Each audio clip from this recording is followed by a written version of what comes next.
Hey, what is up, everyone? Today we got a pretty cool story. It's narrated by Frederick Surrey. So get cozy, enjoy it, and watch it till the end, guys. In the grim darkness of the far future, where humanity stands besieged on all sides by horrors beyond comprehension, there exists a brotherhood unlike any other. They are not the countless masses of the Imperial Guard, sacrificing millions for inches of ground.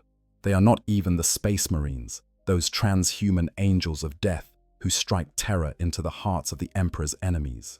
No, these warriors stand above all others, clad in gleaming gold, each one a masterwork of genetic artistry so profound that even a single custodian represents centuries of the Emperor's own labor.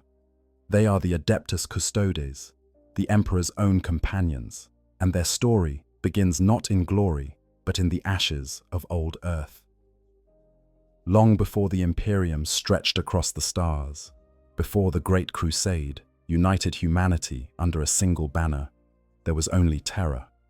Our ancestral home had fallen far from its ancient greatness, reduced to a war-torn husk, where techno-barbarian warlords carved out kingdoms from the ruins of lost civilizations. In those dark days, one figure walked among the ashes with a vision that would reshape the galaxy itself. He was known by many names across the ages, but history would remember him simply as the Emperor of mankind. The Emperor understood something fundamental about the universe that most mortals could never grasp. To build an empire that would endure, to protect humanity from the encroaching darkness that pressed in from all sides, he would need more than armies. He would need guardians who could stand against any threat, warriors whose loyalty was as unbreakable as their skill was unmatched. And so, during those early days of the Unification Wars, when the Emperor first began his conquest of terror, he set about creating something the world had never seen. The genetic science required for the Custodians went far beyond anything that would later be used to create the Space Marines. Where the Adeptus Astartes would be mass-produced warriors, created through a standardized process of gene seed implantation and biological enhancement, each custodian would be an individual work of art. The Emperor himself oversaw every aspect of their creation, pouring knowledge accumulated across millennia into the genetic code of each warrior. These were not soldiers to be churned out by the thousands. These were companions, counselors, and protectors, each one crafted with the same meticulous care a master sculptor might devote to a single statue. The process began with selection. The Emperor looked to the offspring of Terran nobility, children of the most prestigious bloodlines that had survived the age of strife. But lineage alone was not enough. Each candidate underwent trials that would break the spirit of lesser beings before their transformation even began. Those who survived were inducted at an age so young that no memory of their former life would remain, for the changes they would undergo were so fundamental that the child who entered the gene forges would emerge as something entirely new. What exactly the Emperor did to create these golden warriors remains one of the most closely guarded secrets in the Imperium. The whispers that survive speak of genetic manipulation at a cellular level, of psychic imprinting that wove the Emperor's own will into the very fabric of their being, of alterations so profound that calling them enhancements seemed inadequate. Where a Space Marine received 19 additional organs grafted into their existing biology, the Custodians were rebuilt from the ground up. Every gene, every chromosome, every aspect of their physical and mental architecture was redesigned to achieve perfection. The result was staggering. A fully realized Custodian stood taller than even a Space Marine, their physique approaching the legendary proportions of the ancient Thunder Warriors who had first helped the Emperor conquer terror. But size alone tells only part of the story. Their reflexes operated at speeds that made even enhanced humans seem sluggish. Their intellect was honed to a razor's edge, capable of mastering not just the arts of war, but philosophy, history, diplomacy, and countless other disciplines. They were designed to exist in the company of the Emperor himself, to converse with him on matters of state and strategy, to serve as his living representatives when he could not be present. This fundamental difference in their creation gave the Custodians a nature distinct from the Space Marines, who would come later.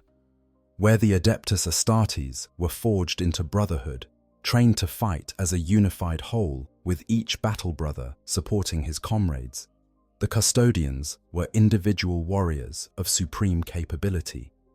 They did not think in terms of squad tactics or coordinated assaults. Each one was a complete warrior unto himself, capable of analyzing a battlefield, formulating strategy, and executing it with lethal precision without requiring the support of his brothers. This was not arrogance, but simply the reality of their creation. They had been made to stand alone if necessary, to serve as the last defense should all other forces fall. The first confirmed appearance of these Golden Guardians came during the fall of the techno-barbarian fortress at Nassau, early in the Unification Wars. Those who witnessed them described warriors who moved through the chaos of battle like gods of war from ancient myth, their weapons finding marks with uncanny precision, their golden armor turning aside blows that would have felled lesser warriors. They fought not with the wild fury of the Thunder Warriors, but with a calculated elegance that spoke to the sophistication of their design. Each movement was purposeful, each strike designed to eliminate threats with maximum efficiency. As the Unification Wars ground on, more and more of these Golden Guardians emerged from the Emperor's gene forges. They became known as the Legio Custodes, the Custodian Guard, and their presence on the battlefield often decided the outcome before the fighting truly began. Warlords who had resisted the Emperor's armies for years would surrender at the mere sight of the Golden Host advancing toward their strongholds, recognizing that no defense could withstand warriors of such capability. But for all their martial prowess, the Emperor did not create the Custodians merely to be weapons. He intended them to be his companions in the truest sense of the word. While the Thunder Warriors brought worlds to heal through brute force, and the later Space Marines would serve as his conquering armies, the Custodians were something more intimate. They stood at his side during moments of decision, privy to plans and strategies that would shape the future of humanity. They walked with him through the corridors of the nascent Imperial Palace, discussing matters of philosophy and governance. They were the only beings permitted to enter his presence without restriction, the only warriors who could bear arms in his sight without giving offense. This close relationship between the Emperor and his Custodians fostered a loyalty that went beyond mere duty or programming. Each Custodian understood, at a level deeper than conscious thought, that their existence had meaning only in service to their Creator. They were extensions of his will, manifestations of his vision for humanity's future. To fail him would be worse than death. It would be the negation of their very purpose for being. As the Unification Wars drew to a close, and the Emperor prepared to reach beyond terror to reclaim humanity's lost colonies among the stars, the ranks of the Legio Custodes swelled toward their full strength of 10,000 warriors. This was not an arbitrary number, but a carefully calculated force, sized to defend the Emperor against any conceivable threat. 10,000 Custodians, the Emperor reasoned, would be sufficient to hold the Imperial Palace against assault, to guard his person during travels, and to serve as his emissaries when the need arose.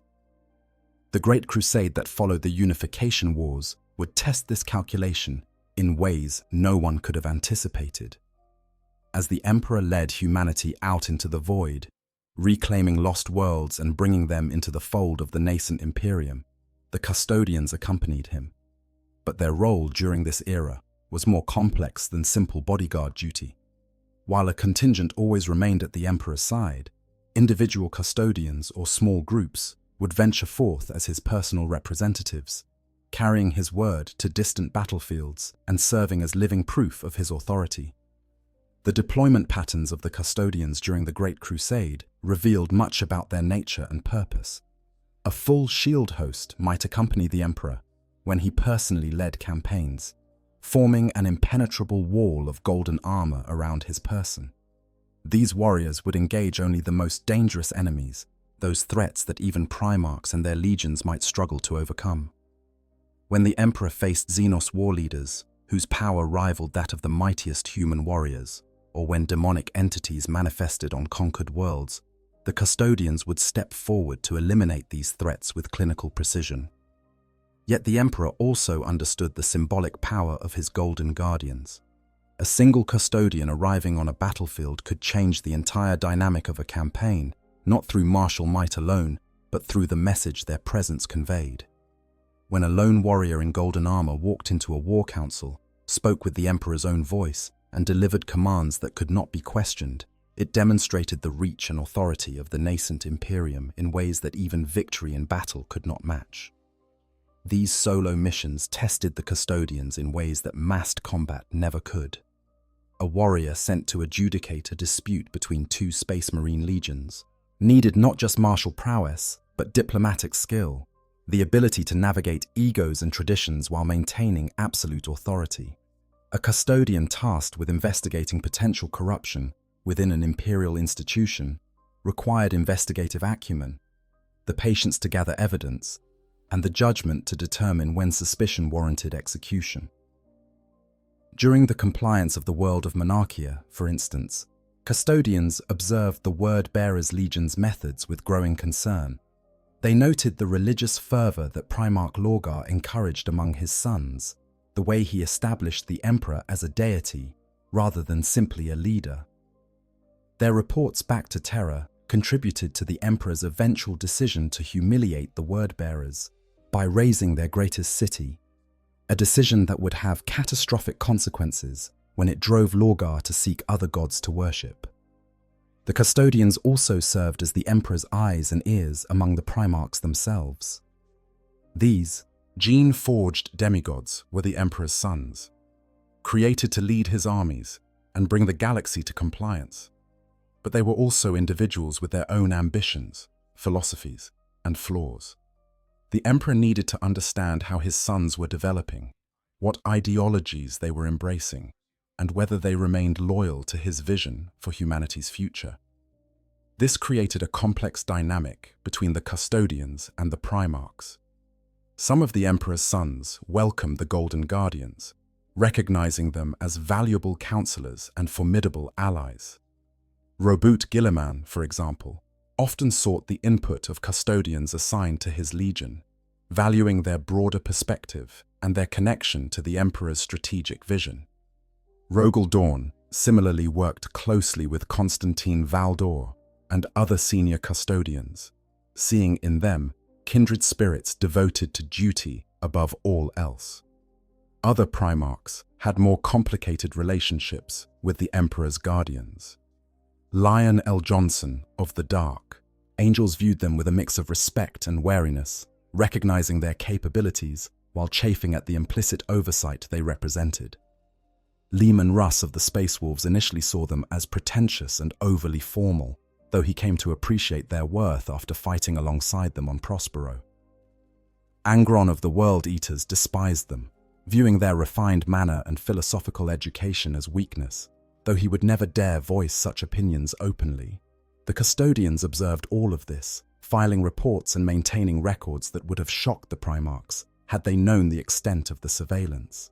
Every word spoken in their presence, every decision made, every reaction to stress or provocation, all of it was noted and analyzed.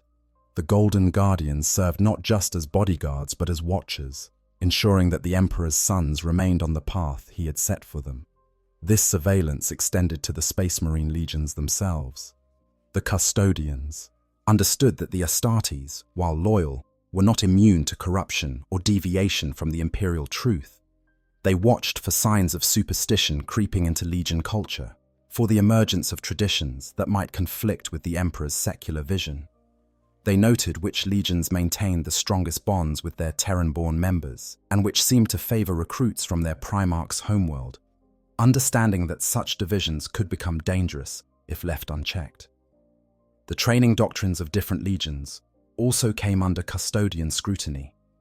The World Eater's use of psychosurgical implants to enhance aggression worried some observers, who saw in it a dangerous blurring of the line between warrior and berserker. The Thousand Sons' embrace of psychic powers, even before the Emperor's censure at Nicaea, raised alarms among custodians who understood better than most the dangers of the warp. The Night Lord's brutal terror tactics and the methods they used to achieve compliance troubled those who believed that the Imperium should be built on more than fear alone. Yet for all their observation and analysis, the custodians could not prevent the heresy. They saw the warning signs, documented the troubling patterns, filed their reports with meticulous detail, but they lacked the context to understand what was truly happening. How could they recognize the influence of chaos when the very concept had been deliberately hidden from them? The Emperor had chosen not to educate his servants about the true nature of the warp's inhabitants, believing that knowledge of chaos was itself corrupting. This decision would prove catastrophic when half his sons fell to powers they did not understand until it was too late. The Great Crusade also saw the custodians develop their combat doctrines through practical experience against enemies the Imperium had never before encountered. The Greenskin menace tested their ability to adapt to foes who grew stronger and more dangerous the longer a battle lasted, forcing the Golden Guardians to achieve swift victories rather than prolonged engagements. Eldar raiders demonstrated the importance of absolute vigilance, as these Xenos could strike from unexpected angles using their webway portals, requiring the custodians to maintain awareness of their surroundings at all times. When the Imperium encountered its first Tyranid splinter fleets during what would later be recognized as early reconnaissance by the Great Devourer, the custodians added new combat protocols to their extensive tactical database. These Xenos fought as an interconnected swarm, each organism supporting others in ways that suggested some form of collective consciousness. The custodians learned to identify and eliminate the key nodes in these swarm networks, creatures whose deaths would cascade through the collective and disrupt coordinated action.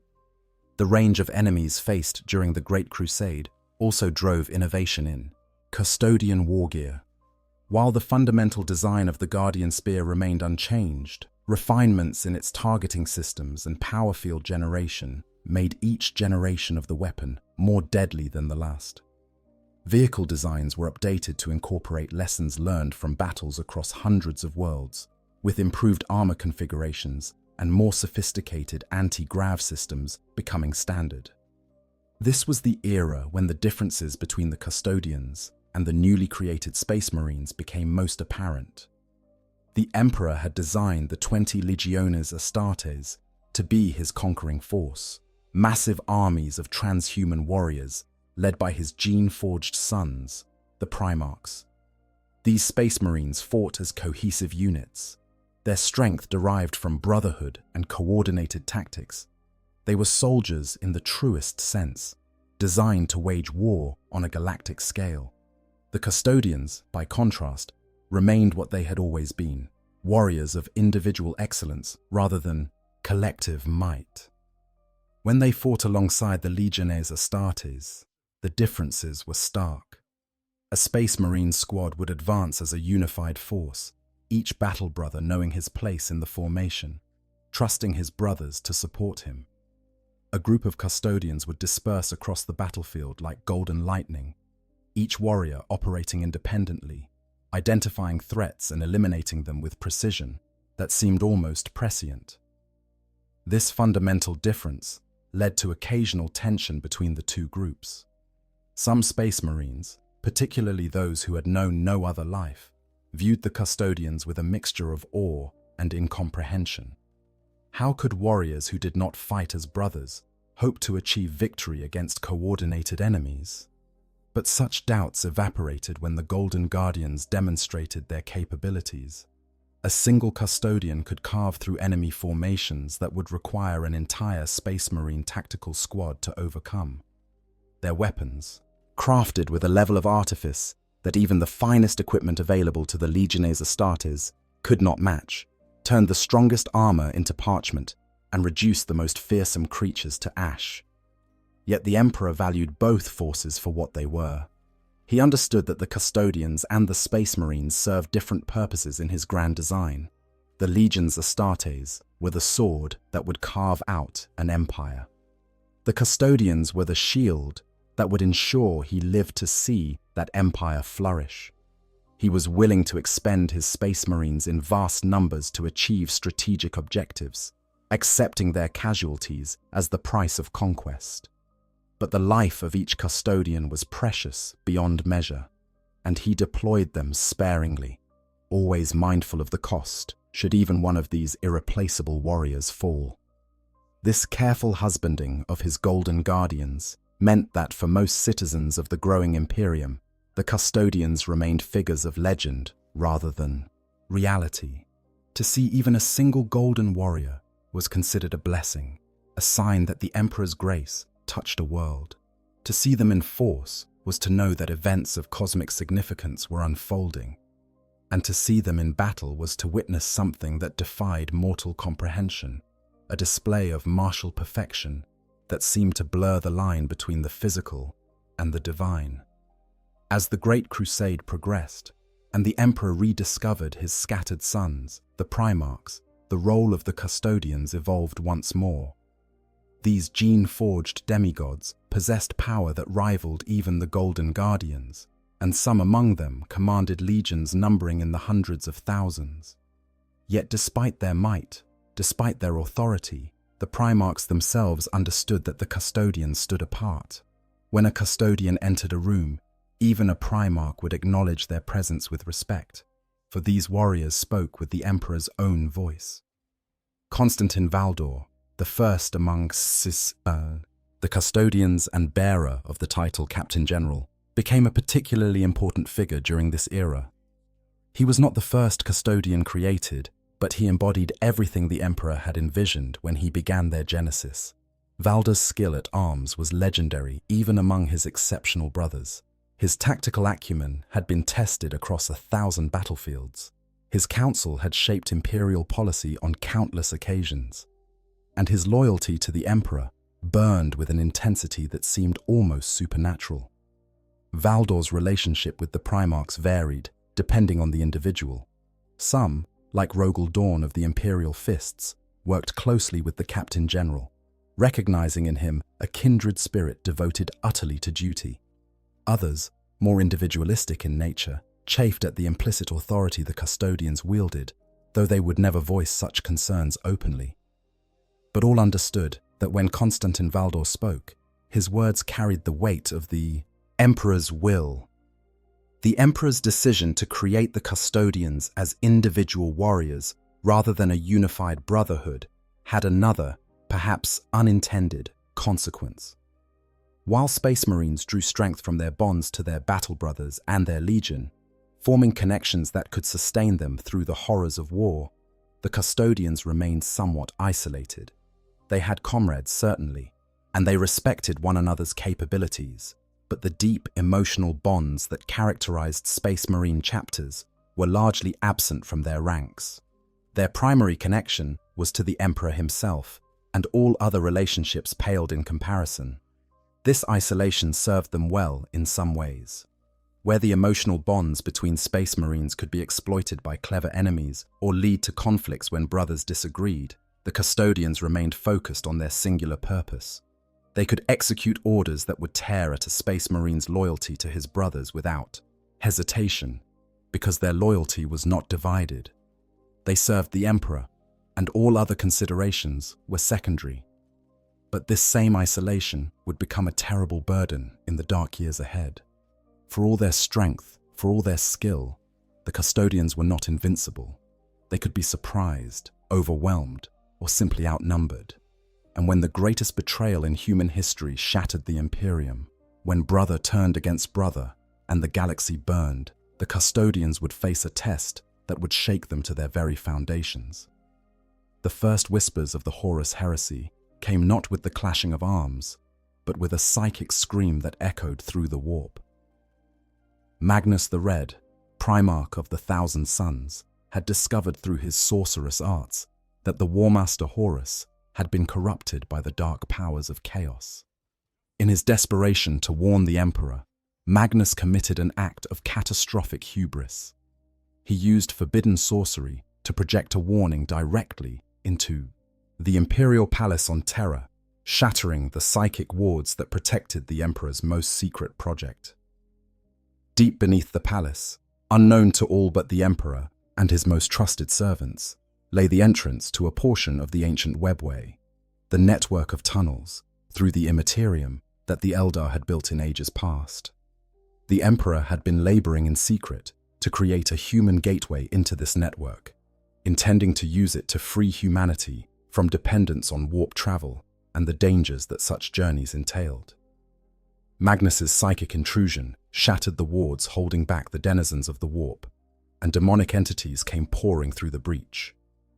What followed became known among the Custodians as the War in the Webway, a desperate conflict fought in darkness and shadow, while the rest of the Imperium remained ignorant of the struggle.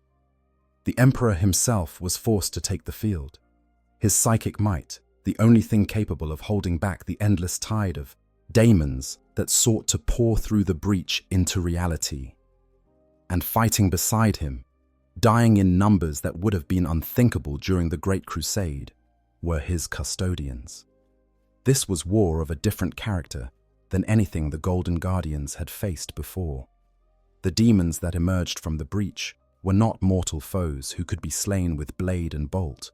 They were entities of pure warp stuff, nightmare-given form, and they attacked with a malevolence that transcended simple hostility. The Custodians found themselves fighting an enemy that could corrupt with a touch, that could twist reality itself to suit their purposes, that could be banished only to return moments later, reformed from the raw chaos of the Imperium. Tribune Diocletian Koros, one of the senior commanders of the Custodian Guard during this dark time, led the defense of critical corridors and chambers within the webway. His forces fought for every inch of ground, establishing killing fields where Custodian firepower could be brought to bear on the advancing demon legions. The Golden Guardians discovered that their Emperor-forged nature gave them a unique resistance to the corrupting influence of chaos.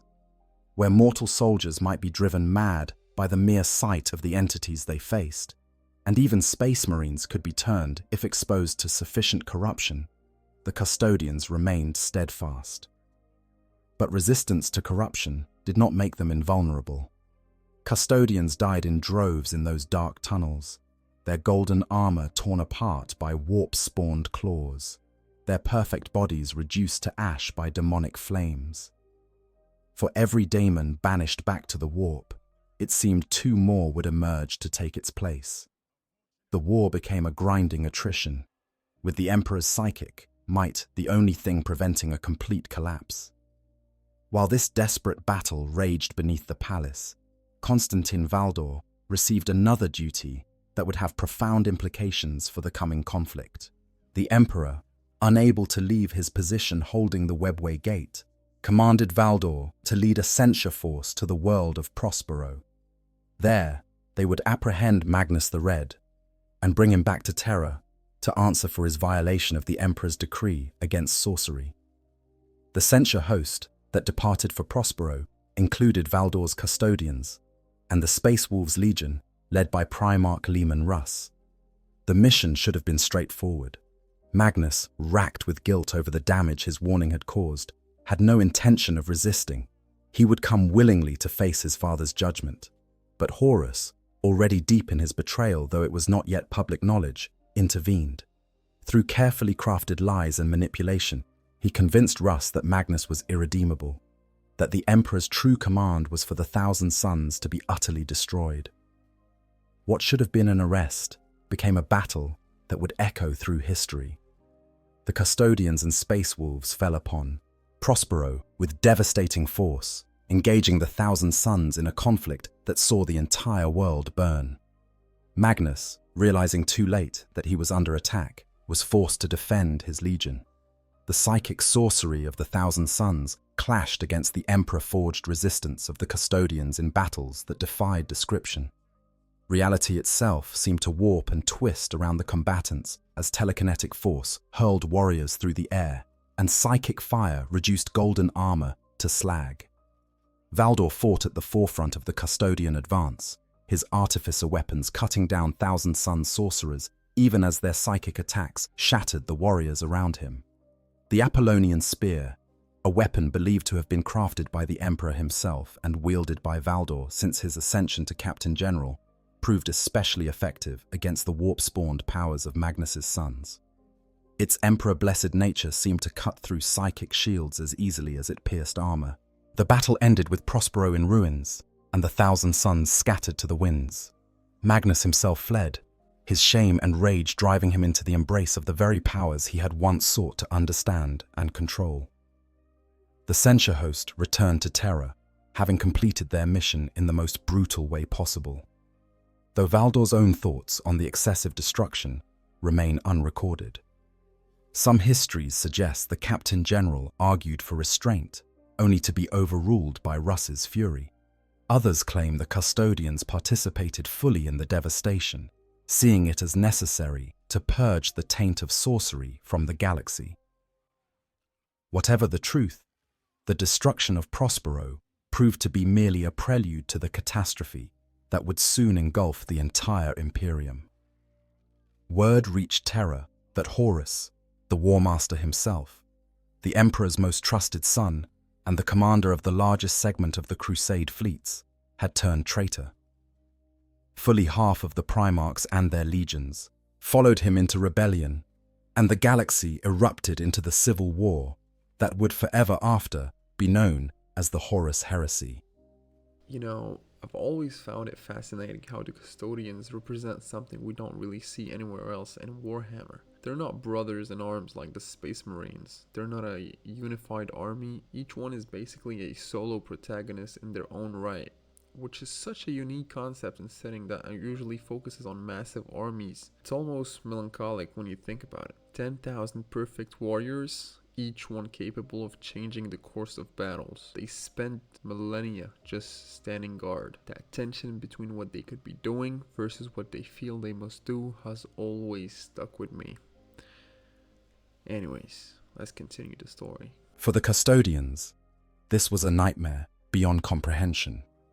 They had been created to protect the Emperor from external threats, from Xeno's incursions and demon invasions, and the countless other dangers that lurked in the darkness between stars. But how could they defend him against his own sons? These were beings he had created with his own hands, warriors he had elevated above all others. And yet they had turned against him, led astray by whispered promises of power, and seduced by entities that fed on humanity's basest emotions. As the heresy progressed and loyalist forces fought desperate battles across the galaxy, the Custodians remained largely confined to Terra. The war in the Webway continued to rage beneath the palace, tying down the Emperor and thousands of his Golden Guardians in a conflict that could not be abandoned without catastrophic consequences. They could hear reports of the battles being fought in their name, of worlds burning and legions clashing in conflicts that would have been unthinkable mere years before, but they could do nothing to intervene. The frustration of this forced inaction weighed heavily on the Custodian Guard. They were warriors without peer, each one capable of turning the tide of battle, and yet they were trapped, defending a gate that the rest of the Imperium did not even know existed. Custodians who had fought beside the Emperor since the Unification Wars, who had stood against every threat the galaxy could produce, found themselves engaged in an endless grinding battle against foes that could not truly be defeated. Eventually, the Emperor was able to partially seal the Webway breach, though it required him to remain seated upon the Golden Throne, a device originally intended to power the Webway Gate, now repurposed to keep the demonic hordes at bay. This freed the Custodians from the underground war, but by then, the traitor forces were already approaching Terra itself. Horus had spent years marshalling his strength, gathering allies from among the traitor legions, and binding countless demons to his cause. Now, he brought this host to bear against the cradle of humanity itself. The siege of Terra began with a naval battle of unprecedented scale as the traitor fleet engaged the loyalist ships defending the Sol system. When the traitors finally broke through and made planetfall on Terra itself, they brought with them a force that numbered in the millions. Traitor space marines, corrupted human soldiers, demon engines, and creatures of pure warp stuff descended upon the Imperial Palace in a tide that seemed unstoppable. Rogel Dawn, Primarch of the Imperial Fists, had spent the preceding years fortifying Terra to withstand exactly this assault. The defenses he had erected were the most formidable ever constructed by human hands, layer upon layer of fortifications, designed to bleed the attackers for every inch of ground. But Dawn knew that even the most perfect defenses could be overwhelmed by sufficient force, and Horus had brought force enough to challenge even the Imperial Fist's legendary stubbornness. The Custodians took up positions at the most critical points in the defense, anchoring the lines where the fighting was fiercest. Clad in their golden armor, they stood like statues made flesh, their weapons speaking death to any traitor who dared approach. The Emperor's own gene-forged nature, which permeated every aspect of the Custodians' being, proved especially potent against the warp-corrupted marines of the traitor legions. Where normal weapons might struggle to harm chaos-enhanced flesh, the blessed armaments of the Custodians cut through corrupted ceramite as easily as they would unarmored flesh. Constantin Valdor himself took to the field, leading Custodian forces in counterattacks designed to disrupt the traitor advance. His tactical brilliance, honed over centuries of warfare, allowed him to identify weak points in the enemy's assault and exploit them with devastating precision. Where the traitors expected to find only static defenders, they instead encountered golden warriors who struck like lightning, shattering their formations before fading back into the palace's labyrinthine corridors. But for all their skill, for all their determination, the defenders were being slowly ground down. The traitor forces seemed endless, and they fought with a fanaticism born of demonic possession and promises of dark rewards. The Custodians, for all their individual excellence, could only be in so many places at once. Positions that should have been held for weeks fell in days.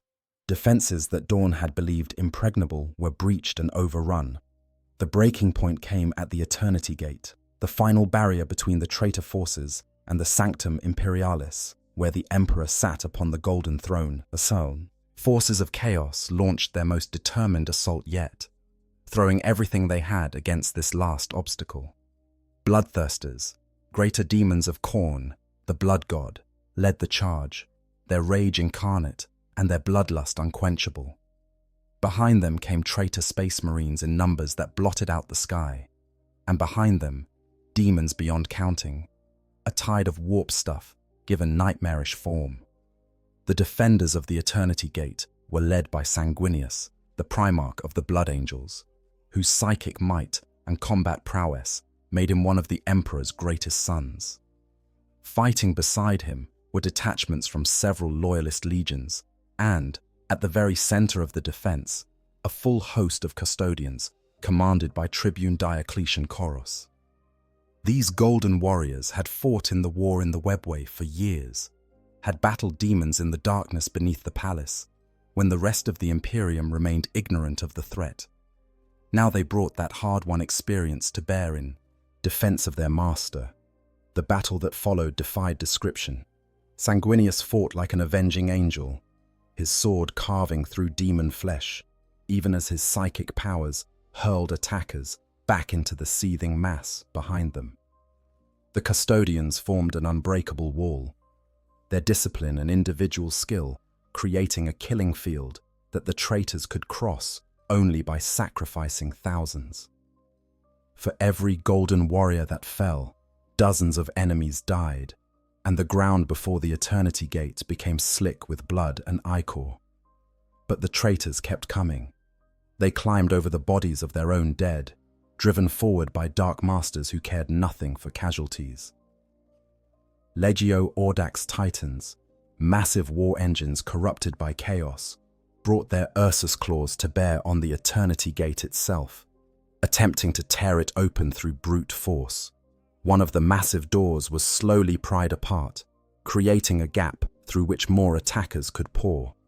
As the situation grew increasingly desperate, Angron, the demon Primarch of the World Eaters, entered the battle.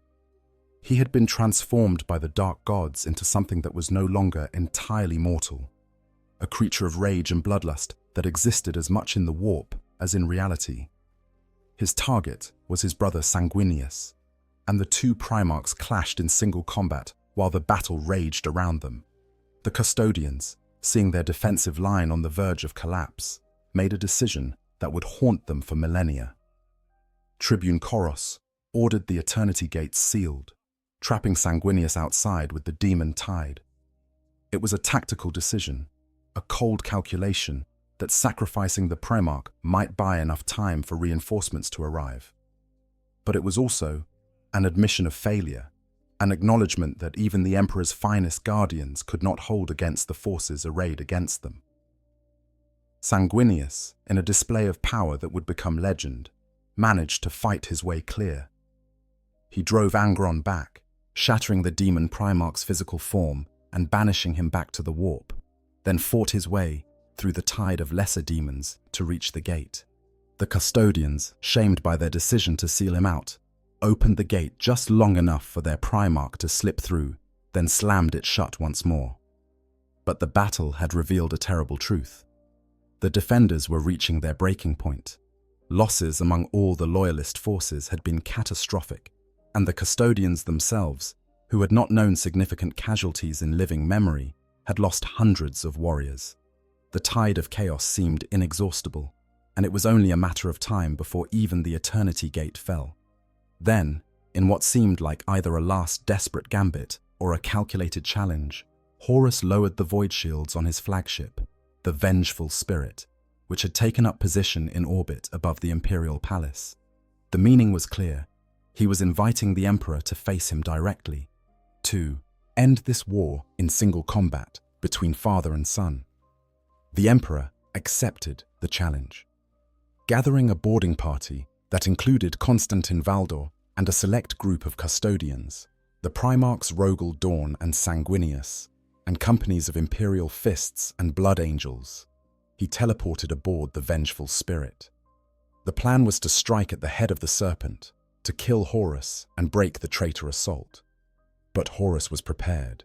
Using his warp-fueled powers, he scattered the boarding party throughout the massive warship when they teleported aboard. The Emperor's forces found themselves separated, forced to fight their way through a vessel that had been transformed into a nightmarish maze of corrupted corridors and demon-infested chambers. Valdor and his Custodians fought their way through horrors that would have broken the minds of lesser warriors. The Vengeful Spirit had been fully corrupted by chaos, its interior transformed into something that existed partially in the Imperium.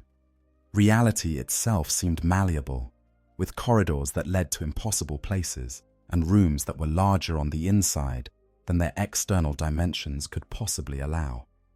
The Custodians' Emperor-forged nature protected them from the worst of the psychic assault, but even they could feel the oppressive weight of the dark powers that had claimed this ship. The Golden Guardians carved through traitor space marines and demons alike, driving toward the location where their psychic senses told them the Emperor was fighting. But the Vengeful Spirit was enormous, a flagship that had been built to serve as a mobile command center for the Great Crusade's forces, and navigation through its corrupted interior was nearly impossible. When Valdor and his Custodians finally reached the command throne room, they found a scene of devastation. Sanguinius lay dead, his wings broken and his body cast aside like a discarded toy. The Emperor stood facing Horus, and the psychic energies, radiating from both figures, were so intense that the Custodians could barely approach. The two beings clashed in combat that transcended the purely physical, their wills battling in the warp even as their weapons struck in reality. The Custodians could only watch, horrified, as Horus landed a blow that tore into the Emperor's physical form. The psychic scream that resulted from that strike echoed across the entire galaxy, touching every human soul with a moment of existential dread. The Emperor, driven by desperation and perhaps grief over Sanguinius's death, unleashed the full measure of his psychic might. The attack did not simply destroy Horus's physical body, but obliterated his very soul, erasing him so completely that not even the dark gods could resurrect him.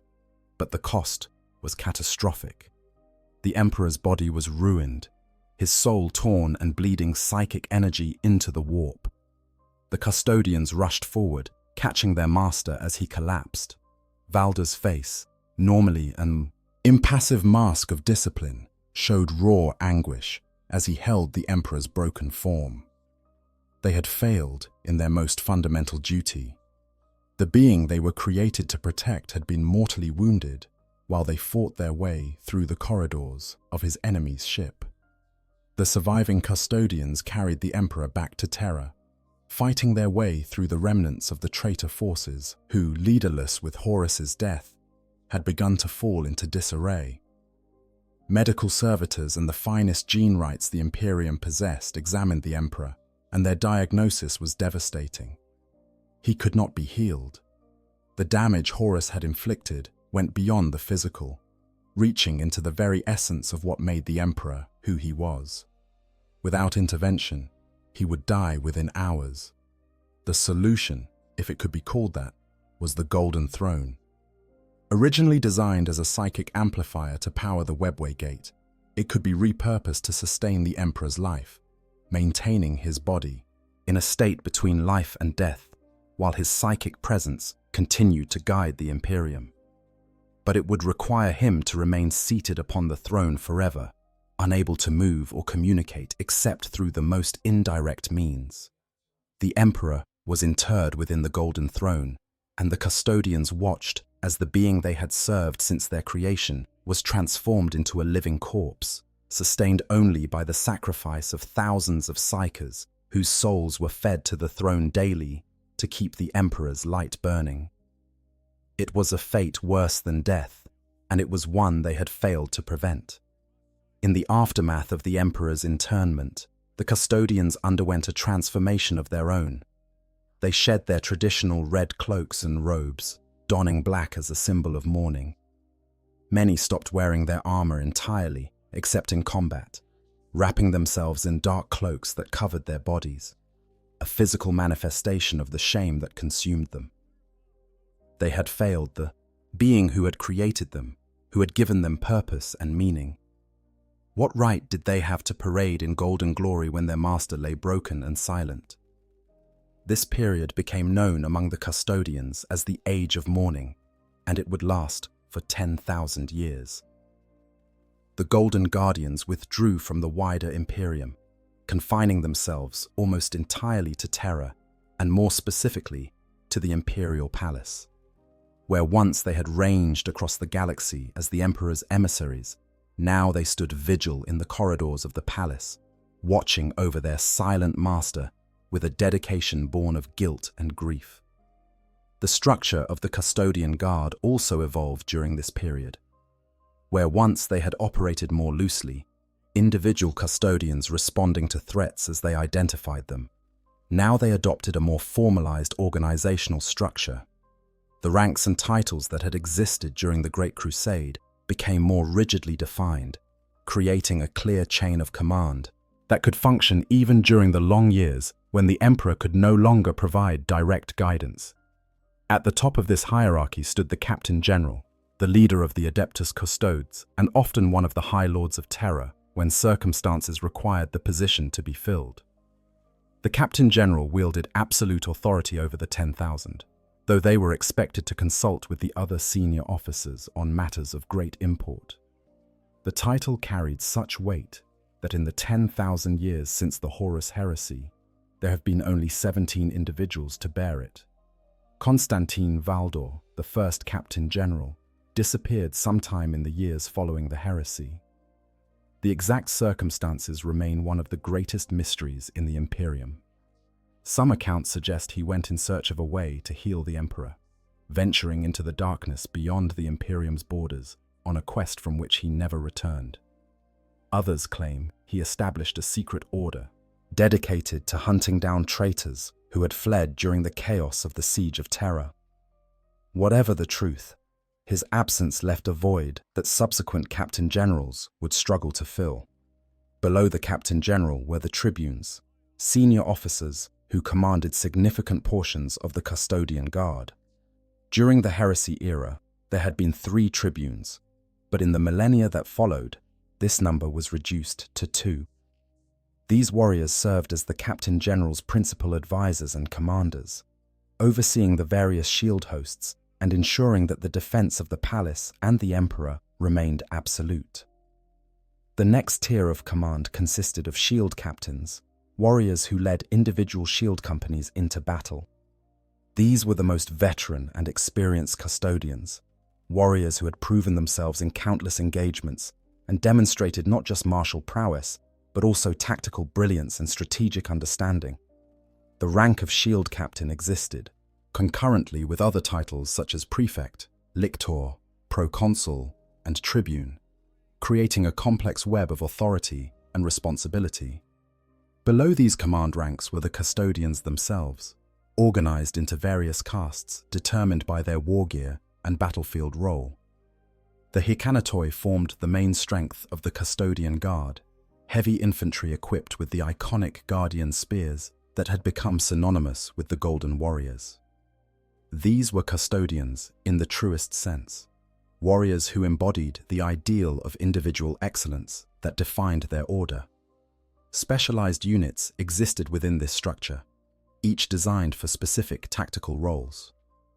The Sentinel Guard served as defensive formations, used to protect important locations and personnel.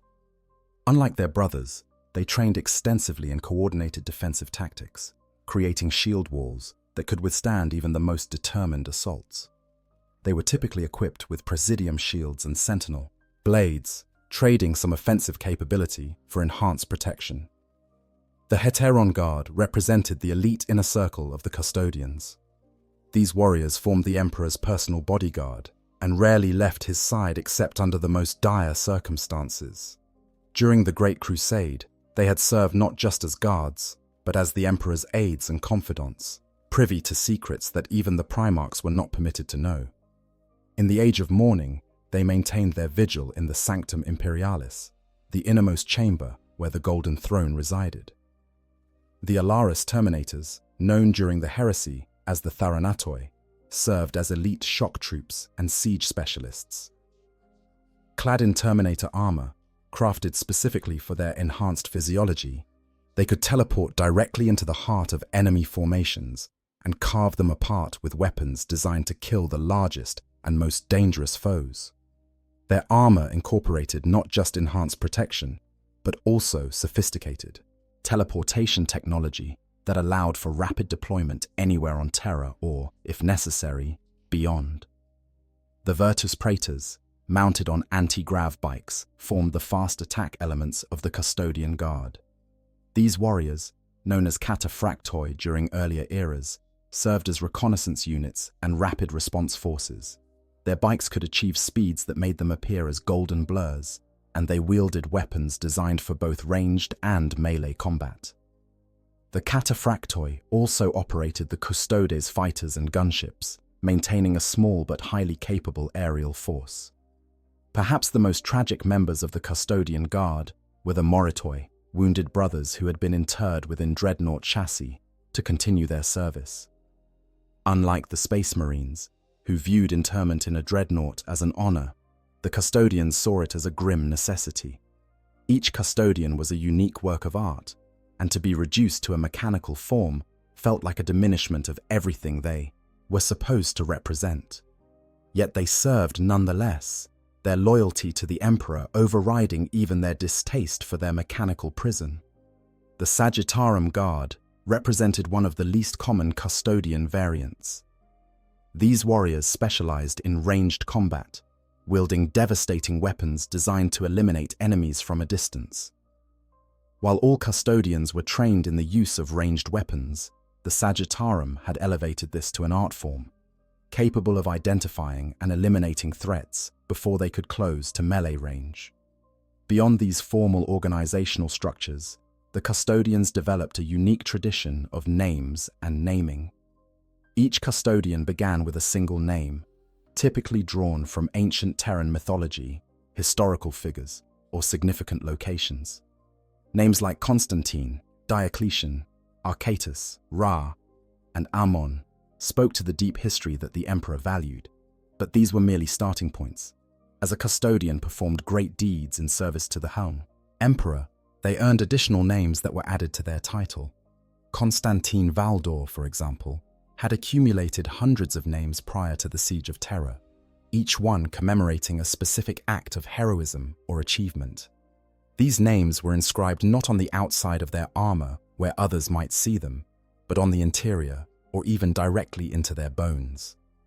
They were marks of personal pride, achievements known to the warrior himself and to his brothers. This tradition of naming reflected the fundamental individualism that defined the Custodian Guard. Where Space Marines drew their identity from their chapter and their brothers, Custodians were defined by their personal accomplishments. Each name told a story, and over the course of centuries or even millennia of service, a Custodian's full title could become a litany that took minutes to recite in its entirety. The training regimen of the Custodians also differed dramatically from that of the Space Marines, where the Adeptus Astartes trained as squads and companies, learning to operate as part of a larger whole. Custodians trained individually. Each warrior prepared and inspected their own equipment, studied tactics and strategy on their own, and developed their combat style through personal practice rather than group drills. This was not to say that Custodians could not work together. When circumstances required coordinated action, they could synchronize their efforts with a precision that rivaled even the most disciplined Space Marine formations. But this coordination arose from each warrior independently analyzing the tactical situation and choosing the optimal course of action, rather than from practiced drills and established procedures. It was coordination through excellence rather than through rote repetition. The Custodians' individual nature extended to their intellectual pursuits as well.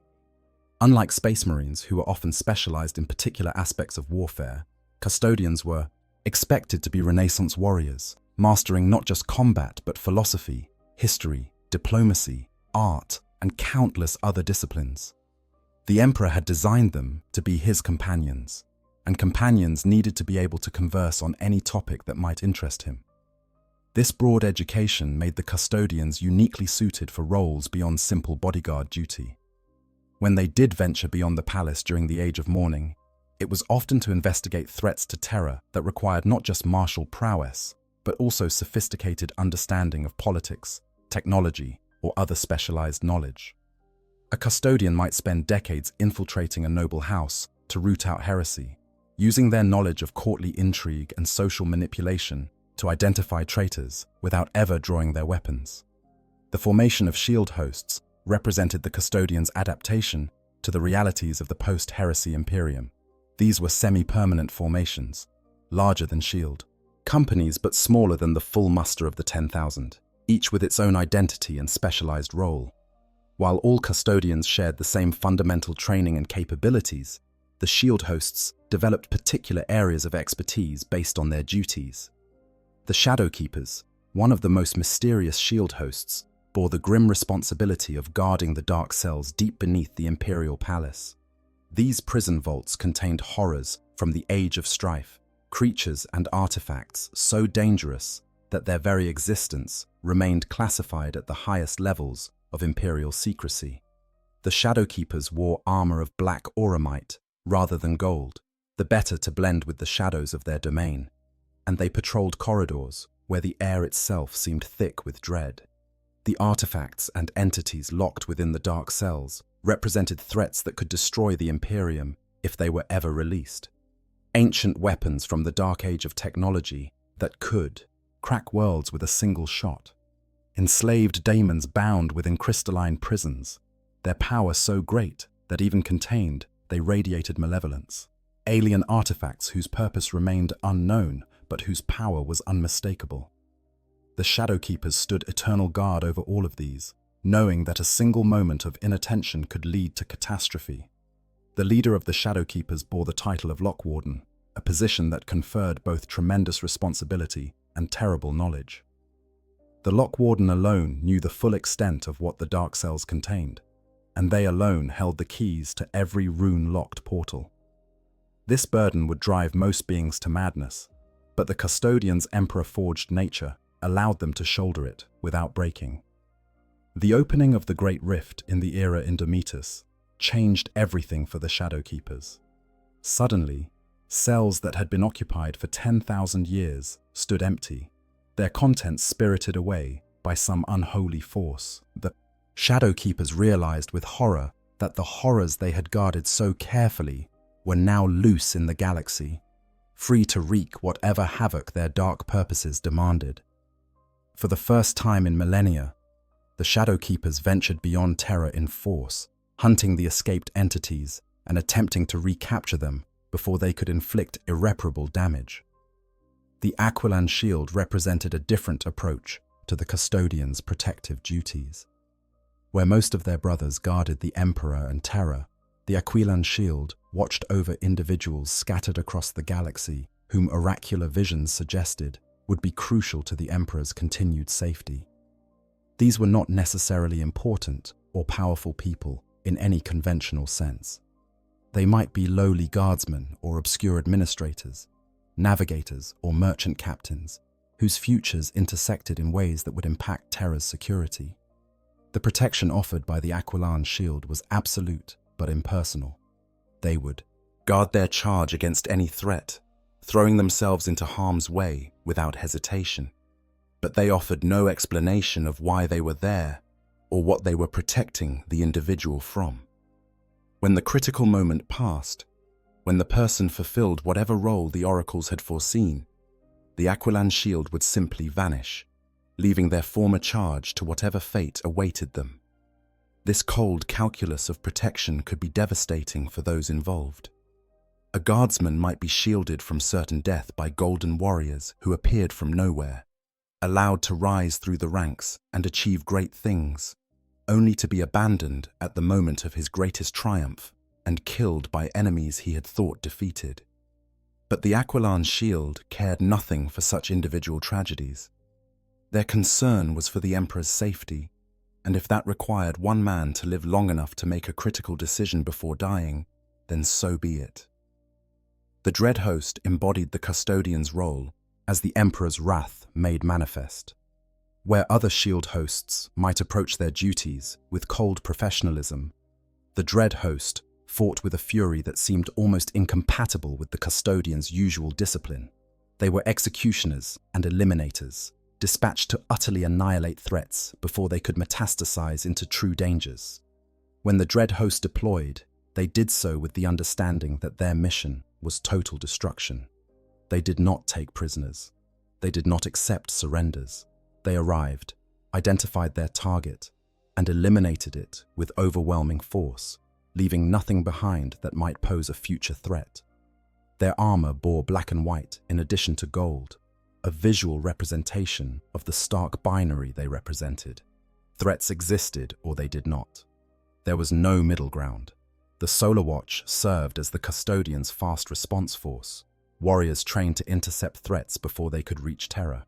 They specialized in rapid deployment and mobile warfare, striking at enemies while they were still far from the Sol system. Their forces included a disproportionate number of Virtus Praetors and other mobile elements, allowing them to cover vast distances quickly. The Emissaries Imperatus represented the Custodians' diplomatic face, such as it was.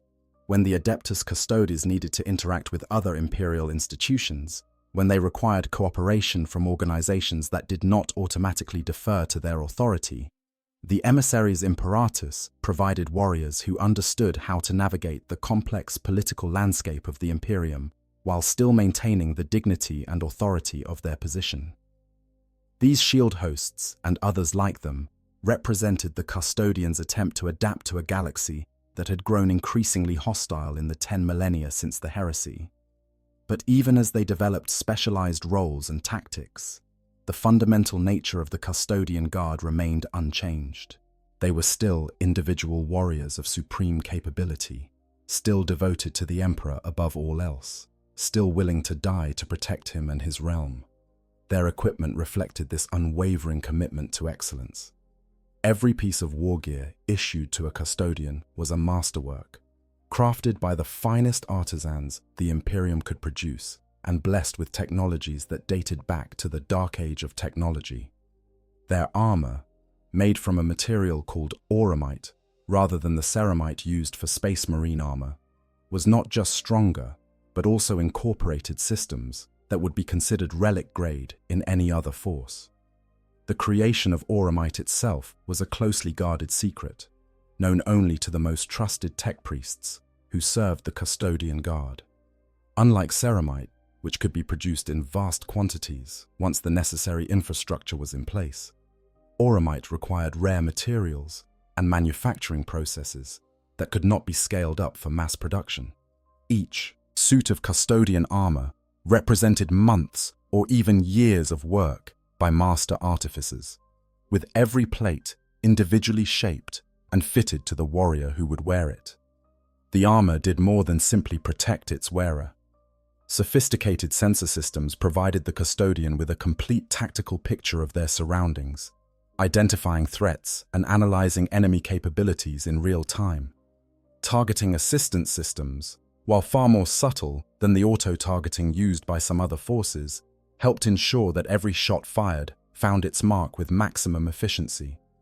Power management systems regulated the distribution of energy throughout the suit, ensuring that protective fields remained at peak strength while still providing power for integrated weapons systems. Perhaps most remarkably, the armor incorporated a form of neural interface technology that connected directly to the Custodian's enhanced nervous system. This created a feedback loop where the warrior's thoughts translated into movement with virtually no delay, making the armor feel less like external protection and more like an extension of their own body. Custodians who had worn their armor for centuries reported that they could feel through it, sensing the texture of surfaces they touched and the impact of blows they received as if they wore no protection at all. The visual appearance of Custodian armor served multiple purposes beyond simple aesthetics. The gleaming gold was not mere decoration, but a psychological weapon in its own right. Enemies who faced golden warriors advancing toward them often found their morale crumbling before a shot was fired, their determination eroding in the face of such obvious superiority. The armor's sheer presence on the battlefield communicated absolute confidence, an unspoken declaration that its wearer considered themselves invincible. Yet this confidence was not misplaced. The protective capabilities of auramite armor exceeded even the legendary Terminator suits worn by Space Marine veterans. Weapons that would have punched through ceramite as if it were paper simply bounced off auramite plating, their energy dissipated across the armor's surface. Power fields integrated into the armor provided an additional layer of defense, forming a shimmer of energy around the warrior that could deflect attacks before they even reached the physical armor. The Guardian Spear, the iconic weapon of the Custodian Guard, perfectly embodied their approach to warfare. It was simultaneously a power weapon capable of cleaving through the heaviest armor and a sophisticated gun that could fire with devastating accuracy. The weapon's design forced its wielder to be equally proficient in ranged and melee combat, reflecting the Custodian's belief that a true warrior should master all aspects of battle. The power blade of the Guardian Spear utilized technology that remained poorly understood even by those who manufactured it. When activated, the weapon's edge generated a disruption field that tore apart matter at a molecular level, allowing it to slice through materials that should have been impervious to conventional cutting weapons. Armor plating that could withstand anti-tank weapons would part like cloth before a Guardian Spear's strike, and the weapon could cleave through flesh and bone with equal ease. The integrated bolter component of the Guardian Spear was no mere afterthought. While the weapon's appearance might suggest that the gun was secondary to the blade, the reality was that both aspects had been designed with equal care and attention. The bolter fired mass-reactive rounds identical to those used by Space Marine weapons, but the Guardian Spear's targeting systems ensured that these rounds found their marks with far greater consistency than standard bolters could achieve. The synergy between blade and gun made the Guardian Spear devastatingly effective in any combat situation. A custodian could engage enemies at range with precise bolter fire, then transition seamlessly to melee combat as foes closed the distance, all without switching weapons or breaking stride. This fluid transition between combat ranges was a hallmark of custodian fighting style, a demonstration of their absolute mastery over all forms of warfare. Individual custodians could requisition specialized variants of the Guardian Spear to suit their particular roles or preferences. Some carried versions with extended shafts, providing greater reach at the cost of some maneuverability. Others preferred shorter configurations that traded reach for increased speed. The most senior warriors wielded Paragon Spears, enhanced versions of the standard weapon that incorporated even more sophisticated technology, and were often blessed by the Emperor himself during the Great Crusade. Other weapons in the Custodian arsenal included the Sentinel Blade, a shorter but no less deadly power weapon often paired with a storm shield for defensive combat. Warriors who specialized in holding defensive positions favored this configuration, using their shields to turn aside incoming fire while their blades lashed out at any enemy foolish enough to close to melee range. The storm shields carried by these custodians were not the relatively simple devices used by other Imperial forces, but rather sophisticated pieces of equipment incorporating multiple protective systems. The Castellan axe provided longer reach and more stopping power, ideal for dealing with particularly large or tough enemies. These massive weapons could cleave through the armor of enemy vehicles with single strikes, and their wielders trained extensively in techniques for targeting weak points in enemy defenses. When a custodian bearing a Castellan axe entered combat, the message was clear. They had come not to duel, but to destroy, to eliminate threats with overwhelming force. For those situations that required overwhelming firepower, the custodians had access to weapons, like the Adrathic Destructor, an ancient technology that could disintegrate targets at a molecular level. These weapons were rare even among the custodian guard, relics from the dark age of technology that could not be reproduced with current manufacturing capabilities. Each one was a priceless artifact, maintained with religious care and deployed only when absolutely necessary. The rarity of some weapons in the custodian arsenal spoke to a larger truth about their force composition. While they had access to technology that surpassed even what was available to the Adeptus Astartes, they could not simply replace lost equipment as easily as other forces might. A Guardian Spear destroyed in battle represented not just the loss of a weapon, but the loss of centuries of accumulated craftsmanship. The tech priests who maintained custodian war gear spent as much time preserving and repairing ancient equipment as they did manufacturing new pieces. This created a culture of deep respect for equipment among the custodian guard. Each warrior understood that the weapons and armor they carried had been wielded by other custodians before them, had served faithfully across countless battlefields, and would hopefully continue to serve long after their current bearer had fallen. The names of previous bearers were often inscribed on weapons, creating a lineage of service that stretched back to the Unification Wars. Their vehicles were equally impressive. The Land Raiders used by the Custodian Guard were not the standard patterns used by Space Marines, but rather ancient designs that incorporated anti-grav technology and sophisticated targeting systems. These vehicles could traverse terrain that would have stymied conventional tracked vehicles, their anti-grav systems allowing them to skim over obstacles that would have required detours for other forces. The armor plating on Custodian Land Raiders exceeded even the formidable protection of standard patterns, incorporating Auramite in critical areas to provide additional defense against the heaviest weapons. The weapons mounted on these vehicles reflected the Custodians' preference for precision over volume of fire. While a standard Space Marine Land Raider might mount multiple weapon systems designed to saturate an area with firepower, Custodian vehicles typically carried fewer but more sophisticated weapons. Each shot was expected to eliminate a target, making ammunition efficiency a primary concern.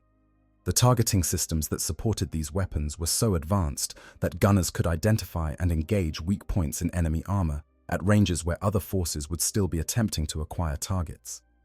The Coronis Grav Carrier, a transport specifically designed for the Custodians, could carry a squad of warriors at speeds that made conventional vehicles seem sluggish by comparison.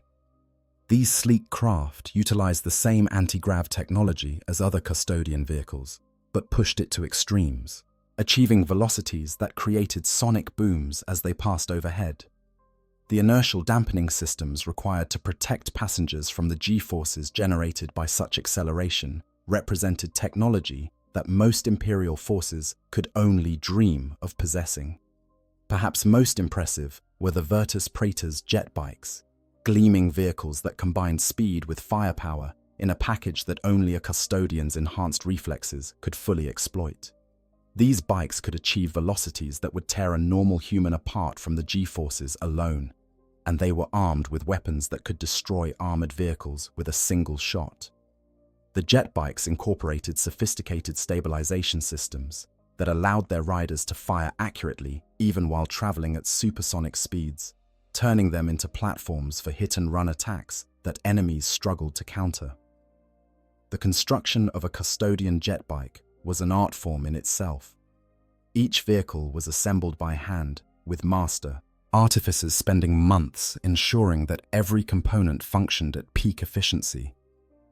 The anti-grav generators that provided lift were tuned specifically to the weight and mass distribution of the vehicle and its expected rider, creating a symbiosis between warrior and machine that made the jet bike respond to the slightest input with perfect precision. Weapons mounted on custodian jet bikes ranged from sophisticated bolters to exotic energy weapons that could only be powered by the bike's advanced reactor systems. Hurricane bolters provided suppressive fire, their triple-barreled design allowing them to maintain continuous fire while still ensuring accuracy. Lastrum bolt cannons delivered heavier firepower, each shot capable of penetrating armor that would have laughed off standard bolter rounds. And for targets that required special attention, some jet bikes mounted LAS technology so advanced that it bordered on the incomprehensible, beams of coherent light that could punch through tank armor as easily as unprotected flesh.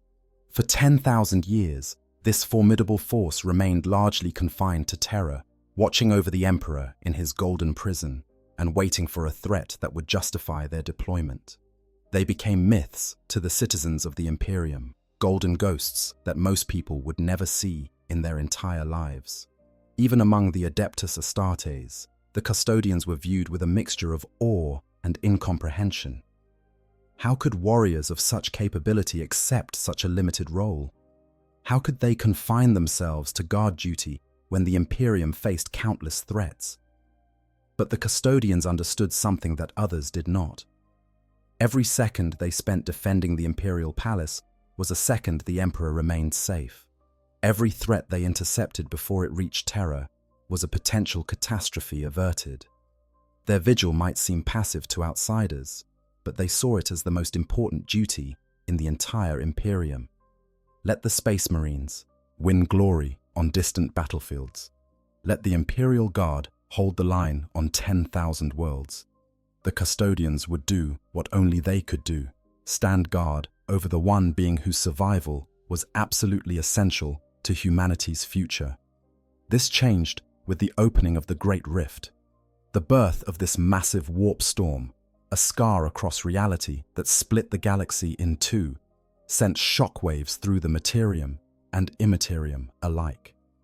On Terra, the Emperor's psychic presence flared with an intensity not seen since his internment, and demons manifested within the Imperial Palace itself, bypassing 10,000 years of wards and defenses to strike at the heart of the Imperium. The Second Battle of Terra, as it came to be known, was a desperate fight that saw the custodians battle against a demonic invasion within the very halls they had sworn to protect. Forces of Horn, the blood god, materialized in numbers that would have overwhelmed lesser defenders. But the custodians were anything but lesser defenders. They threw themselves into combat with a fury born of 10 millennia of pent-up guilt and frustration. Leading the defense was Captain General Trajan Valoris, the 17th to hold the title, and, by many accounts, the deadliest warrior to occupy the position since Constantine Valdor himself.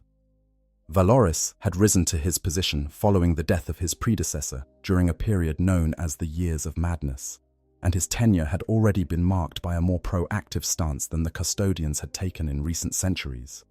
Under Valoris's command, the Custodians fought with a precision and ferocity that astonished even those who had studied their capabilities. Each golden warrior moved through the demon hordes like a force of nature, their weapons finding marks with uncanny accuracy, their armor turning aside blows that should have been devastating. The Emperor's own essence, which permeated every aspect of their being, proved especially potent against the warp-spawned entities. Where the demon's unnatural energies might corrupt lesser warriors, the Custodians remained steadfast, their Emperor forged nature serving as an impenetrable shield against spiritual contamination. Yet even as the Custodians battled in the palace corridors, salvation arrived from an unexpected quarter. Roboute Guillemot, the Primarch of the Ultramarines, had been resurrected through a combination of arcane technology and Eldar mysticism. After 10,000 years of stasis, he had awakened to find the Imperium he had helped build transformed into something that would have been unrecognizable to the idealistic warriors of the Great Crusade. Guillemot's arrival on Terra, leading a fleet that had fought its way through the warp storms surrounding the Sol system, provided the reinforcements needed to turn the tide. The Primarch's presence on the battlefield was like a living flame, burning away the darkness of chaos wherever he went. The sword of the Emperor, a weapon imbued with a portion of the Emperor's own psychic might, cut through demon flesh with ease, banishing the creatures back to the warp from whence they came. Together, Guillemot and Valoris led a counterattack that drove the demon incursion back. The Primarch's tactical genius, honed over centuries of commanding legion-sized forces, complemented the Custodians' individual excellence perfectly. Where Guillemot identified strategic objectives and coordinated the movement of thousands of warriors, the Custodians executed precision strikes that shattered enemy formations and eliminated critical threats. The victory, hard-won though it was, came at a terrible cost. More than half of the 4,000 Custodians who fought in the Second Battle of Terra fell in the defense. For a force that had not known significant casualties in millennia, these losses were staggering. Each dead Custodian represented not just a fallen warrior, but the loss of centuries of accumulated knowledge and skill, an irreplaceable masterpiece destroyed in moments of savage combat. But the battle also revealed something crucial to Valoris and the other Custodian leaders. The old doctrine of passive defense was no longer sufficient. The opening of the Great Rift had fundamentally altered the strategic situation. Threats that once would have taken centuries to reach Terra could now manifest within the palace itself in moments.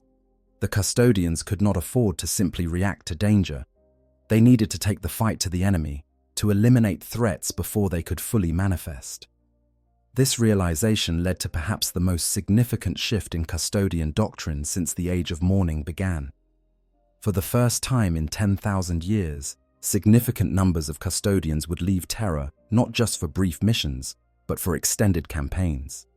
They would join Guillemot's Indomitus Crusade, the massive Imperial counteroffensive launched to reclaim worlds lost to Chaos and Xenos.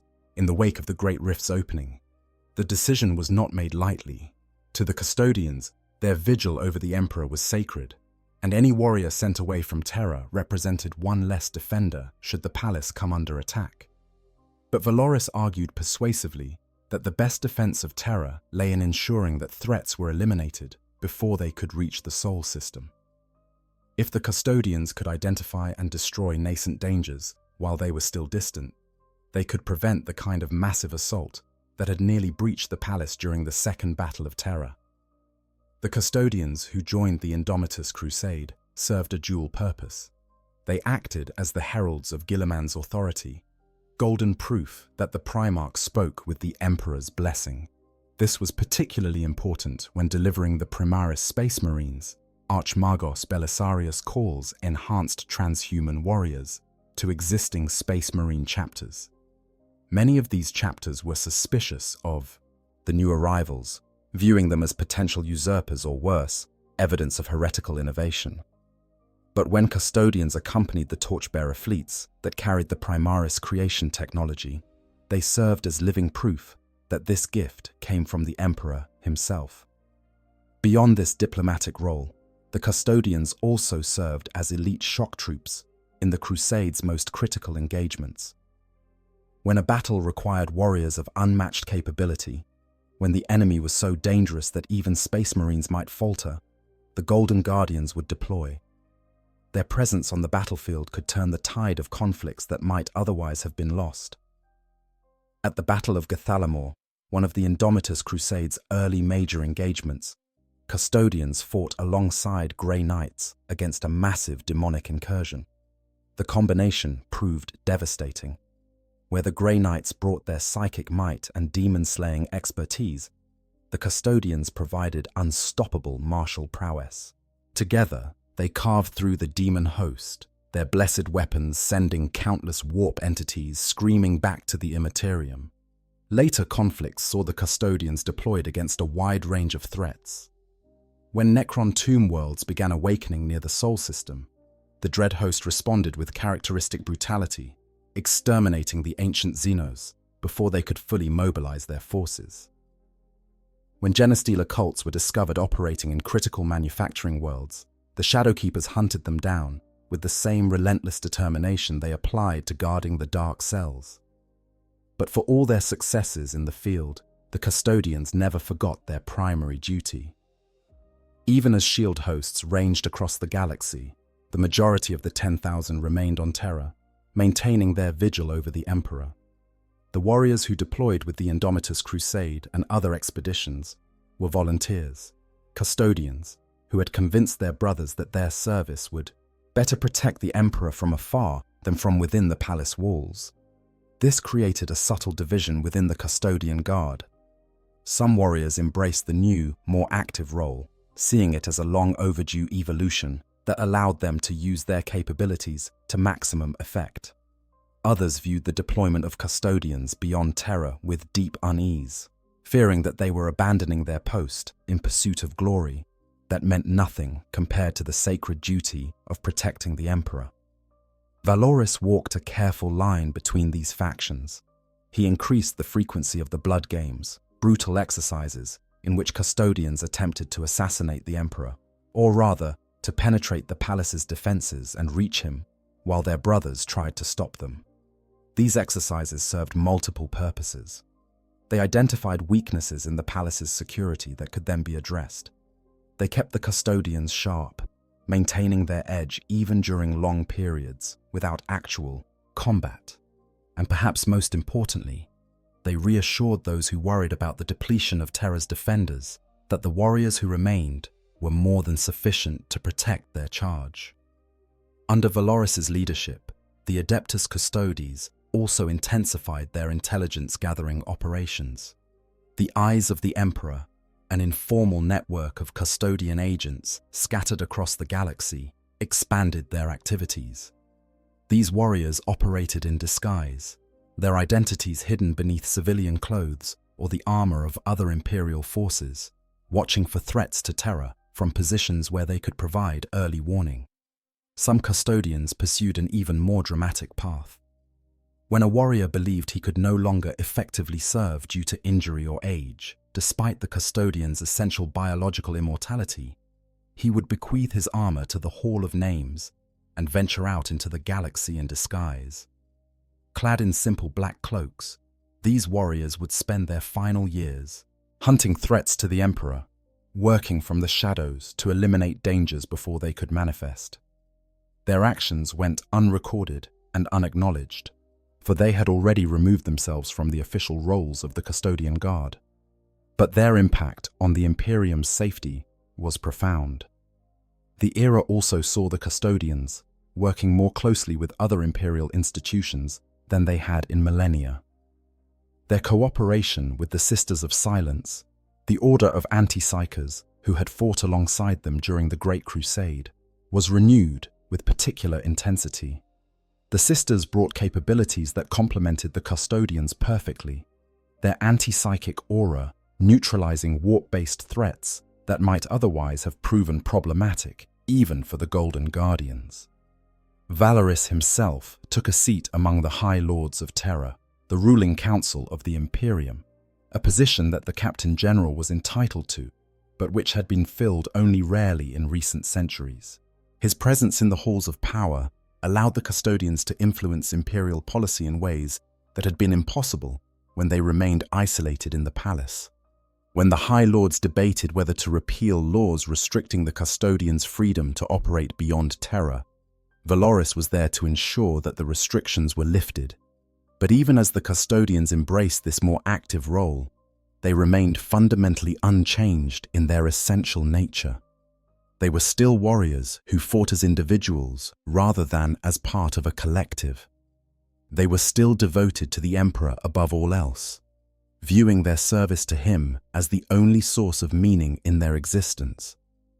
And they were still bound by the guilt of having failed to protect him during the siege of Terra, a burden that every Custodian carried regardless of how many millennia had passed since that dark day. Trajan Valoris embodied both the continuity and the evolution of the Custodian Guard. His combat abilities approached those of the Primarchs of old. His strategic thinking rivaled that of the greatest military minds in the Imperium, and his loyalty to the Emperor was absolute. Yet he also understood that loyalty sometimes required adapting to changed circumstances. The Imperium of the 42nd Millennium was not the Imperium of the 31st. The threats it faced were different, the strategic situation had changed, and the Custodians needed to change with it. The war gear Valoris bore into battle reflected both his position and his capabilities. The Watcher's axe, his primary weapon, was a master-crafted Guardian spear modified into an axe configuration, capable of cleaving through the heaviest armor with ease.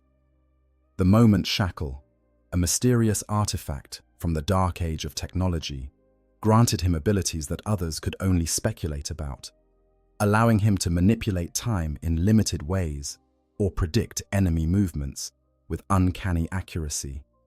His Castellan plate, armor worked by the same artificers who had forged the Emperor's own warplate, provided protection that exceeded even the already formidable defenses of standard Custodian armor. But Valoris's greatest asset was not his equipment or even his physical capabilities. It was his vision for what the Custodians could become. He saw a future where the Golden Guardians did not simply react to threats, but actively shaped events to ensure the Emperor's safety, where they did not wait for danger to come to them, but sought it out and eliminated it before it could mature, where they used their enhanced intellects and broad education to influence imperial policy in ways that strengthened humanity's position across the galaxy. This vision was not without its critics. Some among the Custodian Guard felt that Valoris was overreaching, that his aggressive stance risked depleting Terra's defenses for uncertain gains in distant sectors. They pointed to the losses suffered during the Second Battle of Terra as evidence that the palace needed every defender it could muster. What good would it do to eliminate threats across the galaxy if Terra fell in the meantime? Valoris's response to these concerns was characteristically direct. The old defensive posture had failed. Despite 10,000 years of vigilance, demons had manifested within the palace itself, and the Custodians had been forced into a desperate defensive battle. If they truly wanted to protect the Emperor, they needed to ensure that such invasions never occurred in the first place. And that meant taking the offensive, striking at the sources of these threats before they could fully manifest. The ongoing campaigns of the Indomitus Crusade provided ample evidence for Valoris's position. Time and again, Custodian intervention had proven decisive in battles that might otherwise have been lost. Their presence bolstered the morale of allied forces. Their combat prowess eliminated threats that conventional forces could not overcome, and their authority as the Emperor's own representatives ensured that fractious imperial institutions cooperated when they might otherwise have worked at cross purposes. As the crusade progressed and the strategic situation stabilized somewhat, Guilliman and Valoris worked together to establish a new paradigm for the Custodians' role in the Imperium. The bulk of the 10,000 would remain on Terra, maintaining the vigil that had defined them for so long. But a significant minority, perhaps 2,000 or 3,000 warriors, would be active across the galaxy at any given time, deployed in shield hosts and shield companies to deal with the most dangerous threats to Imperial security. This force projection was carefully calculated to maximize impact while minimizing risk. The Custodians did not deploy against ordinary enemies. They did not waste their irreplaceable warriors on conflicts that could be won by conventional forces. Instead, they identified critical threats, situations where the deployment of even a small number of Golden Guardians could have disproportionate effects, and they struck with overwhelming force. The Fourth Tyrannic War, which saw Hive Fleet Leviathan assault the Imperium with unprecedented ferocity, provided a perfect example of this new doctrine. Valorous personally led a Soulblade fleet against the Tyrannid swarm, identifying critical nodes in the hive mind's consciousness and eliminating them with surgical precision. The Custodians could not stop the entire hive fleet, but they could disrupt its coordination at crucial moments, buying time for Imperial forces to fortify defensive positions or evacuate threatened populations. At the Battle of Bastior, Valoris and his warriors arrived as reinforcements at a critical moment, their interventions saving the world of Sanctum from being consumed by the Tyrannids. The Captain General personally confronted and killed a Norn emissary, one of the hive mind's most powerful servants, in single combat, demonstrating that even the galaxy's most terrifying predators could be overcome by warriors of sufficient skill. These victories came at a price, of course. Every Custodian who fell in battle was an irreplaceable loss, a masterwork destroyed that could never be replicated. The gene forges that had created the original 10,000 still existed, and they could produce new Custodians, but the process was slow and uncertain. It took decades to create a single warrior, and the failure rate remained high even after millennia of refinement. The Custodians could not afford to expend their warriors recklessly, even in pursuit of critical objectives. This tension between the desire to make a difference and the need to preserve their strength defined the modern Custodian Guard. They were warriors of unmatched capability, operating under severe numerical constraints. They could win almost any battle they entered, but they could not be everywhere at once, and every deployment represented a calculated risk that the warriors sent would not return. Some within the Custodian Guard suggested that this risk was worth taking. If they could eliminate enough threats, if they could tip the balance in enough critical conflicts, perhaps they could create a strategic situation where the Imperium could stabilize and begin to recover from the disasters that had befallen it. Others argued that such thinking was dangerously optimistic, that the galaxy was simply too large and too dangerous for even the Custodians to make a meaningful difference, except in defense of Terra itself. The debate remained unresolved as the Imperium pushed deeper into what was being called the Era Indomitus, the age of the Dark Imperium. The Great Rift had not healed. The threats arrayed against humanity had not diminished. If anything, the situation seemed to grow worse with each passing year, as new enemies emerged and old ones grew bolder. Through it all, the Custodians maintained their vigil. In the Imperial Palace, thousands of golden warriors walked corridors that had not changed in 10 millennia, their footsteps echoing in the silence as they patrolled the precincts of the Emperor's domain. In the Sanctum Imperialis, the Hetaeron Guard stood motionless before the Golden Throne, watching over their master as he sat silent and still, his consciousness occupied with maintaining the Astronomicon and holding closed the webway gate that still threatened to disgorge demons into reality. Deep in the dark cells, the Shadowkeepers walked through darkness, their black armor blending with the shadows as they guarded horrors that could destroy worlds. On the training grounds, younger Custodians practiced the martial forms that had been passed down since the Unification Wars, honing their skills against one another in preparation for battles that might never come. In the armories, tech priests maintained war gear that had been in service for 10,000 years, applying sacred unguents and speaking prayers of maintenance to machine spirits that had served countless warriors across the millennia. And across the galaxy, deployed shield hosts continued their work, hunting threats to the Emperor wherever they could be found.